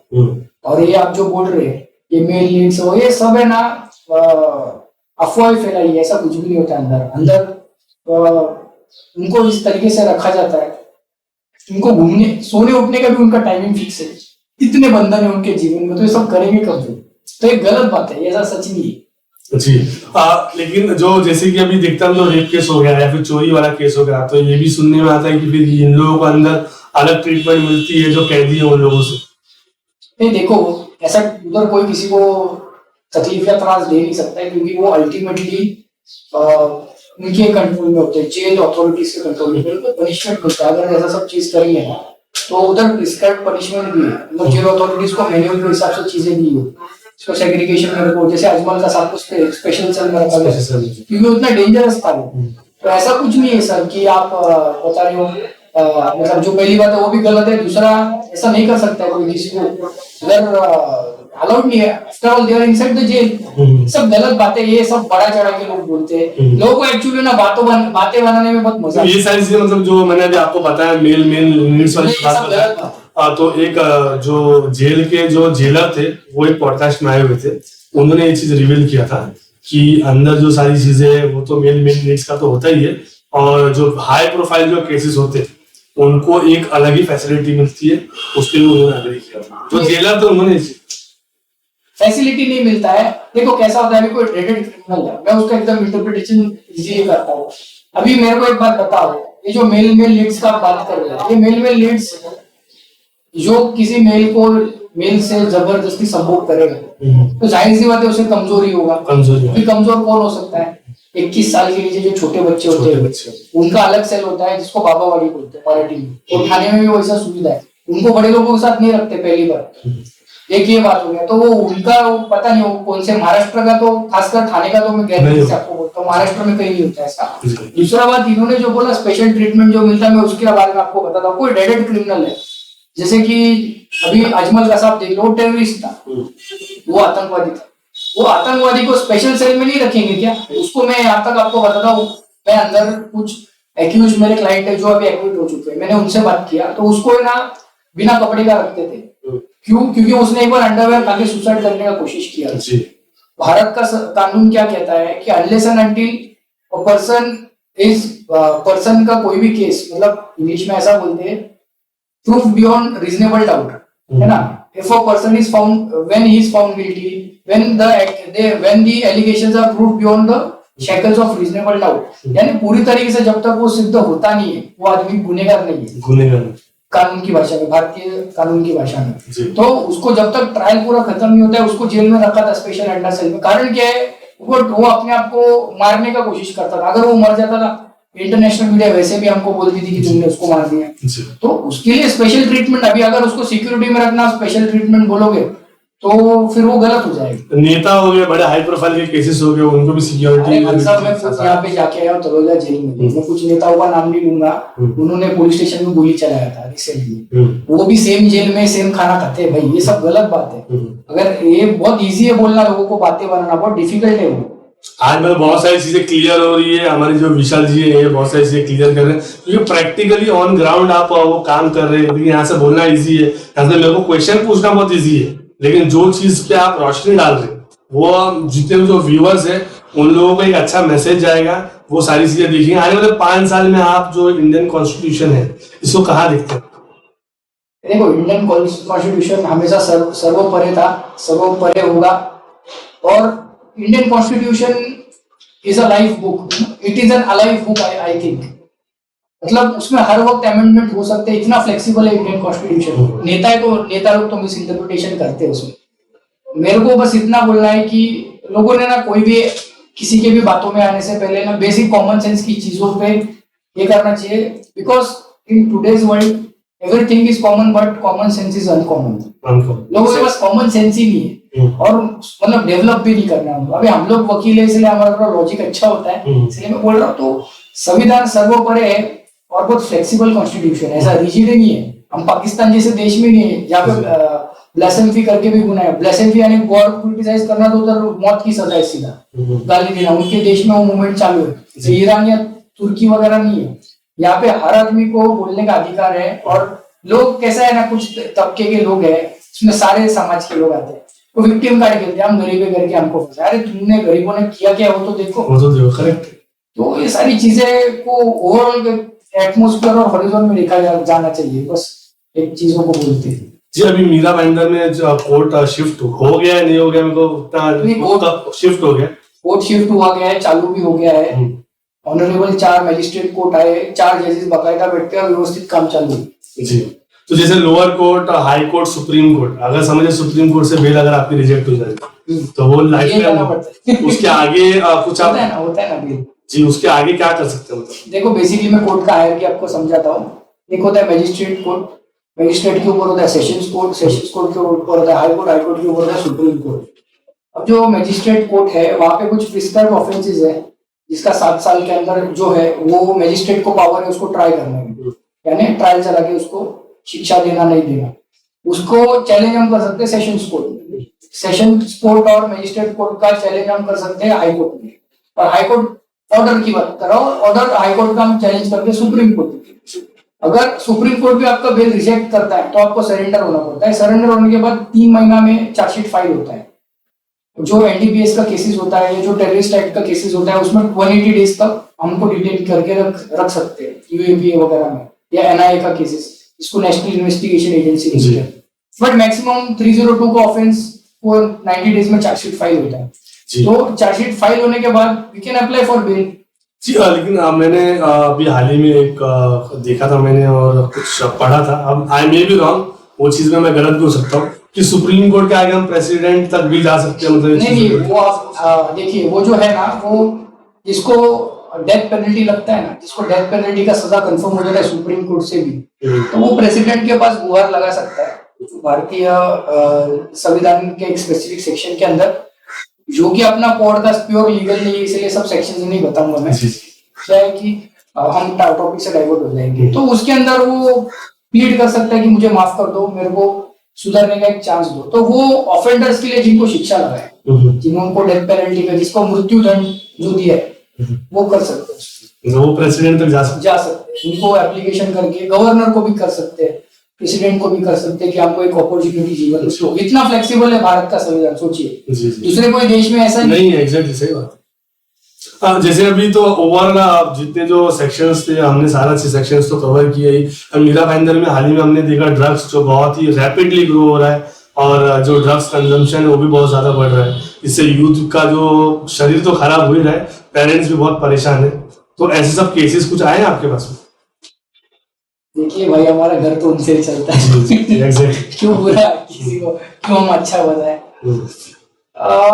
बेसिकली देखो, मैं उस पर ऐसा बताना चाहूंगा कि हम रूट कॉज में कभी जाते नहीं। कि बच्चा क्यों करता है ऐसे। हम लोग जीवन के रैट रेस, थोड़ा फिलोसॉफिकल बात है, बीच an advocate I must say this, कि मुझे शायद मौका नहीं मिलता है सब बताने के लिए। हमको लोग है ना एक चश्मे के लेंस में देखते हैं कि ये आदमी ना ऐसा ही है। मेरे को लोग पूछते हैं अरे तुम तो मर्डरर को बचाते हो, ड्रग्स बेचने वाले को बचाते हो। एक तो एजुकेटेड लेडी ने मुझे ऐसा बोला कि सर एक आदमी तो सिंगल खून करता है, उसको छुड़ाना इतना पाप नहीं, बट आप तो एक आदमी को छुड़ा रहे हो जो पूरे समाज को खराब करता है जी। मतलब 100 लोग को ड्रग्स बेच के घर खराब कर रहे हैं। तो ऐसा है क्रिमिनल लॉ में ना सर, ऐसा है कि a person cannot be declared as an accused untried। तो वो भी तो भारत का नागरिक है, ऐसा नहीं कि वो कोई और देश से आया है। तो आर्टिकल 21 उस पर भी लागू है, तो उसके अंतर्गत हम उनका केसेस लेते हैं। अब रही बात आपका जो मूल सवाल था कि यहाँ पे हम ये सोचना चाहिए कि बच्चे क्यों करते हैं। देखिए कैसा हो रहा है, जनरेशन गैप के कारण है ना। जब मुझे ऐसा लगता है कि बच्चों का पैर में जब पेरेंट्स की चप्पल आने लगे ना, तो पेरेंट्स को एक दोस्त बन करके बात करें। एक ये कहीं ना कहीं पेरेंट्स फेल हो रहे हैं मिजरेबली। दूसरा, बच्चों का अगर हम अति लाड करेंगे, मतलब ओवर उनको पैम्परिंग करेंगे, कुछ पेरेंट्स ऐसे है कि वो बच्चों पे ध्यान नहीं देते जो पहले कैटेगरी के। दूसरे बच्चों को इतना पैम्परिंग कर दे, मीन्स अगर बिल्डिंग के अंदर सपोज बारिश की वजह से वो घास आती है ना जिससे पैर स्लिप हो जा रहा है, तो ओला करके रिक्शा मंगा दे बच्चे को बाहर निकालने के लिए। ऐसे भी पेरेंट्स मैंने देखे। कुछ पेरेंट्स तो पेट को ऐसा गोद में लेंगे, बच्चों को नीचे ऐसा चलाएंगे पेट को। तो ये जो एटीट्यूड है ना पेरेंट्स का एकदम एक्सट्रीम, वो कहीं ना कहीं हटाकर अगर बच्चों से तुम बात करो कि क्या एग्जैक्ट प्रॉब्लम है। देखो ये फिल्म की चीजों की वजह से भारत में कैसा हो रहा है, खास करके मतलब मीरा भाईंदर का एग्जाम्पल पूरे भारत का क्यों करे, बच्चे को ऐसा लगता है कि माँ बाप के सिवा उनके बाहर कोई जीवन में लड़की या लड़का आ सकता है। उस चीज में सक्सेस फेलियर उनके लाइफ में उसके कारण होते हैं। मैक्सिमम तो मैंने यही देखा, क्योंकि मैं पर्सनली जब किसी एक्यूज को पूछता हूँ ना भाई तूने क्यों किया, तो बैकग्राउंड में जवाब यही होता है उसका मैक्सिमम केसेस में। इधर केसेस में मतलब घर वाले कोई किसी को सपोर्ट नहीं करते, या कुछ और भी हो सकता है। कुछ तो क्रिमिनल्स ही होते हैं, मतलब 2% 3%, बट मैक्सिमम ऐसे केसेस में होता क्या, ड्रग कंजम्पशन। बच्चा क्या करता है पता है क्या, कि सपोज टेंशन आ गया ना, तो से आइसोलेटेड प्लेसेस में बैठता है। अभी आइसोलेटेड प्लेसेस में सब ड्रग ट्रैफिकिंग वगैरह होता है, तो उसको देखने जाता है। तो अभी ये जो पेडलर्स होते हैं, इनका बेसिक मोडस ऑपरेंडी मैं आपको बताता हूँ। वो लोग क्या करते हैं पता है क्या, कभी फ्रंट में आते नहीं। जैसे कि आज मैं देख रहा था, मुंबई पुलिस के क्राइम ब्रांच यूनिट ने दुबई में से इंटरपोल की मदद से कोई मुस्तफा, अब मेरे को उसका पूरा नाम याद नहीं है, उसको एक्ॉस्ट करके उसको पकड़ के इंडिया में एक्स्ट्राडिट करके ला रहे। एक्स्ट्राडिट मतलब बाहर के देश से परमिशन लेके। तो उसका कॉन्स्पिरेसी में इन्वॉल्वमेंट था, वो फैसिलिटेट करता था। तो कैसा है कि ये ड्रग पेडलर बेसिकली क्या करते हैं कि कोई अच्छा घर का अगर बच्चा हो, ये बहुत व्यूअर्स ने जानना चाहिए, अपने बच्चों पे ध्यान देना चाहिए कि होता क्या है कि वो ड्रग पेडलर्स अगर अच्छा घर का लड़का रहेगा ना, उसको नशे का आदत लगा है और उससे तब तक पैसा लेते हैं वो। और एक बार उसका पैसा खत्म हो गया ना, तो उसको क्या बोलते हैं, ये सच बात है, मैंने कंफर्म किया अथॉरिटी के साथ आपको बोल रहा हूँ। कुछ मेरे क्लाइंट्स है जिसको मैंने निकाला इसमें से, अच्छे अच्छे घर के लड़के हाई फाई सोसाइटीज में रहने वाले, लड़कियां भी इसके अंदर इंक्लूडेड है। उनसे ना वो लोग क्या बोलते हैं, तू पैसा मत दे, ड्रग्स बेच। अब जब ड्रग्स बेचने के लिए जाते हैं तो उनको तो पर्दे के पीछे रहना रहता है, तो पुलिस क्या करती है, इनको पकड़ लेती है, पार्टनर बना लेते हैं। पार्टनर फ्री में ड्रग्स आपको मतलब एक तरीके से पार्टनर, तू फ्री में ड्रग्स कंज्यूम कर और ड्रग्स बेच भी, और ड्रग्स बेच और ड्रग्स का पैसा हमको दे। और वो इतने शातिर होते हैं कि पुलिस उनको कनेक्ट ही नहीं कर पाती, और फिर ये फंस जाते हैं। बट कंजम्पशन के कारण फिर वो 2 महीना 3 महीना साल भर, बट सबके पीछे बैकग्राउंड अगर आप देखोगे तो दुखी है जी।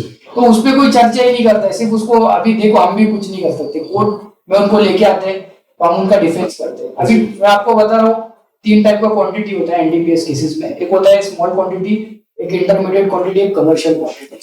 अब स्मॉल क्वांटिटी का कुछ मतलब पैरामीटर्स है, इंटरमीडिएट क्वांटिटी कुछ पैरामीटर्स है। बट इंटरमीडिएट क्वांटिटी में अगर पकड़ा जाएगा ना, तो कम से कम उसको 3 महीना अंदर रहना ही पड़ेगा, तो बिल नहीं होगा 3 महीने, बिल होता ही नहीं, चार्जशीट आने तक ऐसा होगा। ओके, ये दिक्कत है। तो बेसिकली क्या है कि हमको हमारी स्वयं रक्षा करनी है। एक बात सबको समझ के चलना पड़ेगा, एक दूसरे पे ब्लेम गेम नहीं कर सकते कि ये इतना बुरा है और मैं इतना अच्छा हूँ। सो बेसिकली मतलब जो भी ड्रग्स एडिक्टेड बच्चे होते हैं तो पेरेंट्स का बहुत इंपॉर्टेंट रोल प्ले करता है। 100% पेरेंट्स का, दोस्तों का, बच्चों को कैसा है कि लक्ष्य अभिनिविष्ट होना चाहिए। जैसे कि बच्चों को ये प्लान करना चाहिए, अभी ये थोड़ा फिलोसॉफिकल हो गया है, मतलब ये अपना विषय ही नहीं है, बट फिर भी मैंने जो चीज देखा, मेरे एम्पेरिकल एक्सपीरियंस है, प्रैक्टिकल एक्सपीरियंस जिसको हम बोलते हैं, एक्सपेरिमेंटल एक्सपीरियंस है। मैंने देखा है कि ये जो मोबाइल स्नैचर जो होते हैं ना, वो क्यों स्नैचिंग करते हैं पता है? नशे के लिए। नशे के लिए, करेक्ट। वो नशे के लिए स्नैचिंग करते हैं, बट वो नशे में आने का कारण है ना खोजना चाहिए। अभी उनसे तो कोई एक्सपेक्ट नहीं कर सकते, उनका माँ बाप उतने समझने की पात्रता नहीं। हमारे जो मिडिल क्लास के व्यूवर्स है और जो अपर मिडिल क्लास और हाईफाई लोग, तो ये सब मेरे को लगता नहीं है, उनका तो अलग ही मिजाज है। बट जो हमारा भारत जिसको हम बोलते हैं कि यंग भारत है, यंग भारत और आपके व्यूअर्स के लिए मैसेज है कि अगर आपके बच्चे के स्वभाव में आपको बदल नजर आता है तो उससे दोस्त बन करके पूछो, उसको थप्पड़ मत मारो तू ये करके आया। मैंने एक यूट्यूब पे वीडियो देखा था, वो लड़के ने व्यूवर्स बढ़ाने के लिए उसने अपनी मूंछ काटी तो उसके पिताजी ने थप्पड़ लगाया उसको, और लोग उसका मीम बना के घूम रहे। तो लोगों को भी समझना, घुमा रहे मतलब, तो लोगों को भी समझना चाहिए अच्छी चीज क्या ले और बुरी चीज क्या ले। मोबाइल इंटरनेट एक बेस्ट शस्त्र है गलत काम करने का और सही काम करने को, तो हमको ये यूटिलाइज करना चाहिए कि अच्छा काम कैसा करें। जाते जाते विशाल भाई, जितने भी जो हमारे जो व्यूअर्स अभी ये जो पॉडकास्ट देखने वाले, अभी थोड़े दिनों में ये पॉडकास्ट रिलीज होगा, उनको एक क्या मैसेज देंगे जो यूथ है उनको, कि ड्रग्स से कैसा बचा जाए और करियर ओरिएंटेड कैसा हुआ जाए, फोकस कैसे हुआ जाए? क्योंकि आप भी मतलब ऐसी जगह से आप आए और ऐसा कुछ आपके साथ में इंसिडेंट हुआ कि आपको एक अच्छे रास्ते पे चलने के लिए आप खुद मजबूर हो गए। मैं ऐसा बताना चाहूंगा इस पॉडकास्ट के माध्यम से, 10th और 12th में ही आप डिसाइड कर लो आपको क्या करना है। कभी कभी परिस्थिति ऐसा होता है कि शायद पेरेंट्स एक्सेप्ट नहीं करेंगे, बट आज के जनरेशन को मुझे नहीं लगता है कि मैं भी एक पेरेंट हूँ, मेरा भी 3.5 साल का बच्चा है, कि हम एक्सेप्ट नहीं करेंगे। तो आपके व्यूअर्स अगर 18 साल के नीचे जो आपका पॉडकास्ट देख रहे हैं, उनको मेरा खासकर ये संदेश है कि लक्ष्य मतलब करियर ओरिएंटेड, एक्शन ओरिएंटेड हो जाओ, क्या जीवन में करना है अभी से डिसाइड कर लो। हो सकता है कि आपके पेरेंट्स को शुरुआत में आपके पेरेंट्स मना करें उस चीज को, बट मैं इतना दावे के साथ बोलूंगा आपको, कन्विक्शन के साथ, कि अगर आप वैसा परफॉर्मेंस और वैसा एक्ट करोगे और अपने आप को सिद्ध करोगे पेरेंट्स के सामने, तो कोई रेयर सर्कमस्टेंस में आपके पेरेंट्स बोलेंगे वो चीज मत करना या आपका सपोर्ट नहीं करेंगे। बट 90% आज के पेरेंट्स सब चीज करने के लिए आपके साथ तैयार है, आपका एफर्ट नहीं है। दूसरा, मौज मजा करने के लिए कभी भी कोई ड्रग ट्राई मत करना, क्योंकि आप उसके अधीन हो जाओगे, आपका जीवन खराब हो जाएगा। और तीसरा, अच्छी संगत में रहो। जो अगर लाइफ में कोई चीज अगर आपको अचीव करनी है, ऐसे लोगों से मिलो, ऐसे लोगों के सर्कल में रहो। टाइम बहुत फास्ट ट्रेवल करता है, आपको पता भी नहीं चलेगा आपके जीवन के कितने प्रेशियस साल चले गए। तो मुझे ऐसा लगता है कि आज की जो यंग जनरेशन वो काफी मतलब इस चीज को लेके तत्पर है। ये मैसेज उनके लिए जो जीवन में भटक रहे जी। और मेरा भी फैमिली में कोई वकील नहीं था, मैं फर्स्ट जनरेशन लॉयर हूँ, और मतलब इतने कम समय के स्पैन में, मतलब जो सेकंड जनरेशन होता है उसको तो एक लेगेसी होता है, मेरे पास कोई लेगेसी नहीं था। मैंने 3,000 रुपए के नौकरी से शुरू करके आज मैं अच्छा खासा कमाता हूँ, और I am happy and contented with it. And वकीली में स्काई इज द लिमिट, और किसी को अगर वकील बनना है तो मुझसे संपर्क कर सकता है, मैं बेसिक उसको चीजें बता दूंगा जी। और यू आर ऑलवेज वेलकम जी। तो ये थे विशाल सर हमारे साथ में, जिन्होंने अपनी लाइफ की सारी कथाएं हमें बताई, और जो लॉ एग्जैक्टली है क्या, एडवोकेट लॉयर बनने के लिए अगर किसी को भी अगर कुछ भी जरूरत पड़ेगी तो आप कांटेक्ट कर सकते हैं हमारे विशाल सर से। थैंक यू सो मच विशाल भाई, आप हमारे साथ में। Thank you.